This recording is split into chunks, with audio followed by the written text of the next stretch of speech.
इस वीडियो को स्टार्ट करने से पहले मैं आपको क्लियर बता दूं कि ये वीडियो बिल्कुल भी ऐसी नहीं है कि मुझे कहीं से एक फूटी कोड़ी मिली है तब मैं ये वीडियो बना रहा हूँ।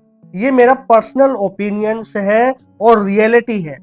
ठीक है, तो वीडियो देखते टाइम ये मत समझना कि यार इसको पैसा मिला है। तो हम बिना टाइम वेस्ट करे वीडियो को कंटिन्यू करते हैं।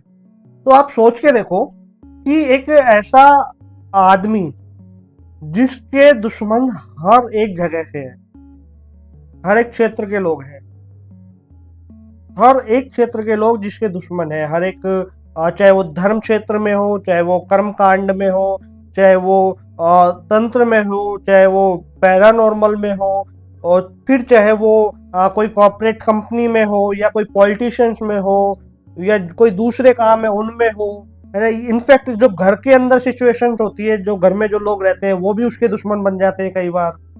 और अगर दूसरा साइड देखें तो जितने नास्तिक लोग हैं, जो अपने आप को एथिस्ट कहते हैं, वो भी उसके दुश्मन बन जाते हैं, वो भी उसके ऊपर क्वेश्चन मार्क लगा देते हैं। तो उस व्यक्ति में कुछ तो ऐसी बात होगी ना कि जिस कारण हर एक क्षेत्र के लोग उसके दुश्मन बने हुए हैं। आप उसको या तो गलत बोल सकते हो या उसे सपोर्ट में खड़े हो सकते हो, इग्नोर नहीं कर सकते। वो एक ऐसी पर्सनैलिटी। मैं बात कर रहा हूं आचार्य प्रशांत के बारे में।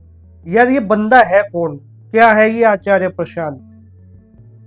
तुम इसको सुनोगे तो या तो इसके फैन हो जाओगे या इसके विरोधी हो जाओगे, लेकिन एक चीज तुम्हें चुननी पड़ेगी, क्योंकि ऐसा हो ही नहीं सकता कि इसकी वीडियो देखने के बाद, इसको सुनने के बाद तुम इसको इग्नोर कर पाओ।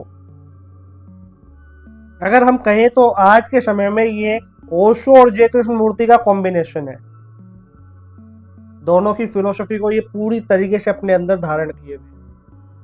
कुछ लोग कहते हैं कि आचार्य प्रशांत जो है वो अपनी खुद की फिलोसफी को उपनिषद से जोड़ देता है ना, और उपनिषद से जोड़ के फिर वो बात करते हैं। भैया जो ये बोल रहे हैं उन्होंने कभी उपनिषद भी नहीं पढ़े होंगे, फैक्ट है ये। उन्होंने गीता का मतलब भी नहीं समझा होगा। अब मैं स्टार्टिंग में मैंने एक बात बोली थी, यार उस आदमी के हर एक क्षेत्र में दुश्मन है। अब मैंने ऐसा क्यों बोला? वो किसी भी रूढ़िवादी जो नियम है, प्रथाएं हैं, उनको नहीं मानता। किसी भी कर्म कांड के ऊपर वो विश्वास नहीं करते। हर एक बात पे एकदम बेधड़ाक बोलते हैं वो। घर में लोग उनसे कैसे दुश्मन हो जाते हैं? क्योंकि आपके घर में जो माहौल है, जो आपके नियम चलते आ रहे हैं, जो आपके रूल रेगुलेशंस है, वो क्वेश्चन मार्क लगाता है कि क्या ये सही है या गलत है, या तुम जो कर रहे हो वो सही है या गलत है।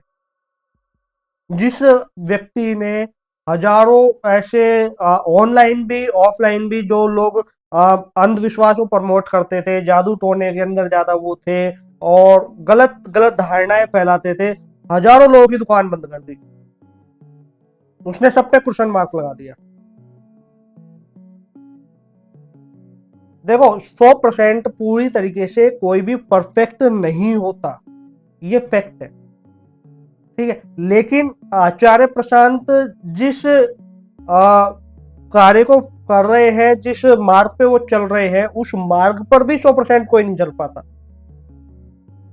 100% तो छोड़ो, 10% भी कोई नहीं चल पाता, क्योंकि उस मार्ग पे चलने के लिए सबसे पहले दुश्मन खड़े करने पड़ते हैं। आज चाहे एस्ट्रोलॉजर हो, चाहे वास्तु स्पेशलिस्ट हो, चाहे तंत्र वाले हो, चाहे कर्मकांडी लोग हो, चाहे फिर पॉलिटिशियंस हो, क्योंकि आचार्य प्रसाद पॉलिटिशियंस के बारे में भी बोलते हैं, चाहे वो इनडायरेक्टली बोलते हो, जैसे एनवायरमेंट के बारे में जब बोलते हैं, बात करते हैं, चाहे वो सेलिब्रिटीज हो, उनके बारे में बोलते हैं कि वो कितना ज्यादा जो इस अर्थ को डिस्टर्ब कर रहे हैं, वो हर एक इंसान के बारे में बोलते हैं। तो ये जितने भी लोगों का मैं नाम गिनवा रहा हूँ, सब उन्हें अपना दुश्मन समझते हैं। आप किसी एस्ट्रोलॉजर के पास जाओ अपनी कुंडली लेके, और आप उसको पूरी कुंडली दिखाओगे, वो सारी चीजें बताएगा, और वहां आप एक व्यक्ति की बात छेड़ दो, एक नाम भी ले लो कि आपने आचार्य प्रशांत को सुना है, तो पता है तुरंत क्या बोलेगा? अरे किसकी बात कर रहे हो भाई साहब, मूर्ख बनाने वाला लोग व्यक्ति है वो। उसने कोई उपनिषद नहीं पढ़े, कोई वेद नहीं पढ़े, और वो अपनी थ्योरी को, अपनी फिलोसफी को उपनिषद और गीता का नाम देके आप लोगों के सामने प्रमोट करता है। छोड़ो, देखा नहीं कितना गुस्सा करता है वो आदमी, उसके मुख पे शांति है ही नहीं। चाहे किसी तंत्र स्पेशलिस्ट के पास चले जाओ, चाहे पैरानॉर्मल एक्सपर्ट के पास चले जाओ, सब ये बोलेंगे। अब दूसरी तरफ जो नास्तिक है उनको पता नहीं क्या प्रॉब्लम हो रखी है, वो भी बोल रहे हैं कि यार ये आदमी है जो ये पागल है ये, क्योंकि नास्तिकों की दुकान बंद हो गई। भाई दुकान तो दोनों ही चला रहे हैं, चाहे वो कोई भगवान को बेच के चला रहा हो, भगवान के नाम पे चला रहा हो, चाहे वो भगवान को नकार के चला रहा हो, फायदा तो दोनों ही लोग ले रहे हैं। अब नास्तिक लोग बोलते हैं कि अरे आचार्य प्रशांत तो उपनिषद और गीता को क्यों प्रमोट कर रहे हैं, उनका सहारा ही क्यों लेता है, और किसी किताब का और किसी पुस्तक का सहारा क्यों नहीं लेता, उसके बारे में क्यों नहीं बताता। तो एक क्वेश्चन मार्क हर व्यक्ति के मन में खड़ा कर देता है ना नास्तिक, कि हाँ ऐसा ही क्यों करता है, क्योंकि नास्तिक का काम ही यही है, हर चीज को नकारना, हर चीज को गलत बोलना। समझ में आ रहा है? तो अब आप सोचो कि उस व्यक्ति के इतने दुश्मन हैं, इतने दुश्मन है हर एक क्षेत्र में, यार कोई उसके सपोर्ट में है ही नहीं, लेकिन जो उसके सपोर्ट में खड़े हैं ना, उनकी भी जो तादाद है वो बहुत ज्यादा है। और वास्तव में वही लोग आस्तिक हैं जो हर एक सिचुएशन को देख के, भगवान को जान के, मान के नहीं जान के फिर उसे अपनाते हैं, जो गीता को अपनाते हैं, जो उपनिषद को अपनाते हैं, वो उसके फॉलोवर्स हैं। और आज आचार्य प्रशांत यूट्यूब के ऊपर इतना बड़ा नाम है कि उनको किसी पहचान की आवश्यकता नहीं है। आज लोग उनके बारे में वीडियोज बनाते हैं, हम भी बना रहे हैं, क्योंकि किसी की प्रशंसा करना कोई गलत बात नहीं होती यदि वो व्यक्ति अच्छा काम कर रहा है तो। हाँ, कुछ जगह वो गलत भी हो जाते हैं, है ना, जैसे वो कहाँ का गलत होते हैं उसके बारे में मैं कभी और बात करूंगा। लेकिन आज मैं जो बात कर रहा हूँ कि उनके इतने सारे जो दुश्मन हैं, और वो दुश्मन बन इसलिए रहे हैं क्योंकि सबकी दुकान बंद हो रही है, सबकी दुकान बंद हो रही है। आप देखोगे पहले के टाइम पे जब आचार्य प्रशांत थे यूट्यूब पे, लेकिन इतने पॉपुलर नहीं थे, उस समय पैरानॉर्मल, एस्ट्रोलॉजी और ये चीजें बहुत ज्यादा चलती थी, बहुत ज्यादा चलती थी। और इसमें कोई भी ये मेंशन नहीं करता था कि ये सिर्फ एंटरटेनमेंट के लिए है या काल्पनिक है। या एस्ट्रोलॉजी के बारे में कोई नहीं बताता है ये लाल किताब में लिखा हुआ है, नहीं, आज इनको बताना पड़ता है, क्योंकि आज लोग तुरंत क्वेश्चन मार्क लगा देते हैं, ये है कैसे, क्यों है, वही लगाते हैं जो आचार्य प्रशांत को सुन रहे हैं।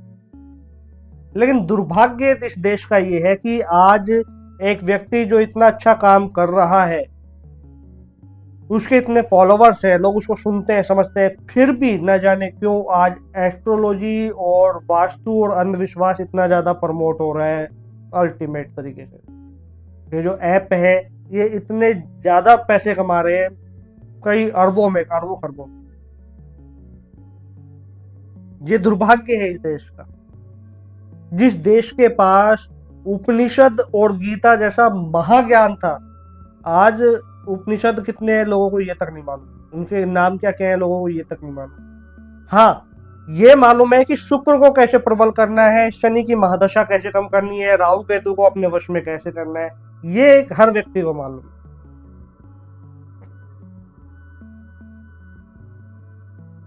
तो देखो, आचार्य प्रशांत को समझने के लिए, उनकी फिलोसफी को समझने के लिए उनको सुनना पड़ेगा। और जो लोग ये क्वेश्चन मार्क लगाते हैं ना, अरे यार ये तो कोई वहां से उठाता है, कोई वहां से उठाता है, कोई भी जो फिलोसफी है, कोई भी जो ज्ञान है, वो ऐसा इस समय में नहीं है जो पहले ना बोला गया हो, जो उपनिषद या गीता में ना हो। आप आचार्य प्रशांत के ऊपर तो क्वेश्चन मार्क लगा देते हो, अरे यार ये तो कहीं कहीं से ज्ञान उठा लेता है, लेकिन जिनको आप फॉलो करते हो आपको पता है वो कहाँ से किन किताबों से ज्ञान उठाते हैं। वो उन किताबों से ज्ञान उठाते हैं जिन्हें शायद हम उपनिषद और गीता के बराबर भी ना समझे। और कुछ अगर पुराण है ऐसे जो उनके बराबर के भी माने जा सकते हैं, तो उस पुराणों के अंदर भी जो एकदम निम्न स्तर की बातें हैं, जो नॉर्मल बातें हैं, उनको बढ़ा चढ़ा के बताते हैं वो लोग। तो आचार्य प्रशांत के ऊपर क्वेश्चन मार्क मत लगाओ, उनकी फिलोसफी जो है उसको सुनो, समझो। और वो जितनी अच्छी बातें करते हैं, चाहे एनवायरनमेंट को लेकर हो, चाहे वेदांत को लेकर हो, उपनिषद को लेकर हो, और हर एक चीज के बारे में वो बहुत अच्छी बातें बता रहे हैं। अगर आप लोग उनकी बातें सुन के और क्लाइमेट के लिए काम करोगे, खुद के लिए काम करोगे, तो आप इंटरनली पीसफुल रहोगे, आपका जो अर्थ है वो भी बहुत सुंदर बनेगा, बहुत ब्यूटीफुल बनेगा और सुरक्षित हो जाएगा। और ये बहुत जरूरी है करना। ये सिचुएशन बहुत पास में है, दूर नहीं है, विनाश दूर नहीं है, बहुत पास में है इस दुनिया का। इसलिए अगर आपको कोई ऐसी नॉलेज दे रहा है तो उनको जरूर सुने, जरूर उनको फॉलो करें। और खाली ऐसा नहीं है कि सब्सक्राइब करके बेल आइकन दबा दिया या इंस्टा पे फॉलो कर लिया, उनकी बातों पे तुम्हें चलना है, ठीक है। वो जो कह रहे हैं उसको समझना है, उनको एक जो वो काम कर रहे हैं उसमें सपोर्ट करना है। तो मैंने पहले ही बताया था, ये वीडियो कोई है ऐसा नहीं है कि मुझे पैसा मिला होगा, ना आचार्य प्रसाद की तरफ से कोई मुझे पैसा मिला है, लेकिन हाँ अच्छी बातें बोलते हैं, वो इस देश का मार्गदर्शन कर रहे हैं और बहुत ही जेन्युइन बात बोलते हैं, और ऐसी बात बोलते हैं जिसके अंदर वजन हो, जिसे आप नकार ही नहीं सकते। और जितने भी बड़े बड़े जो बैठे हुए हैं सो कॉल्ड धार्मिक गुरु बने हुए, या जो सो कॉल्ड नास्तिक है, जो अपने आप को सर्वश्रेष्ठ नास्तिक कहते हैं, ये दोनों भी आ जाए और मिलके अगर आचार्य प्रशांत के सामने खड़े हो जाए ना, तो उनको हरा नहीं सकते युद्ध में। युद्ध मतलब हथियार वाला युद्ध नहीं, शास्त्रार्थ में, ठीक है। तो ये वीडियो इतना ही। वीडियो अच्छा लगा हो तो शेयर करना। अगर आप आचार्य प्रशांत के फॉलोवर्स हैं, फैन हैं, उनको सुनते हैं, तो इस चैनल को जरूर सब्सक्राइब करें और बेल आइकन जरूर दबाएं और वीडियो को ज़्यादा से ज़्यादा शेयर करें। तो इस वीडियो में इतना ही। नमस्कार।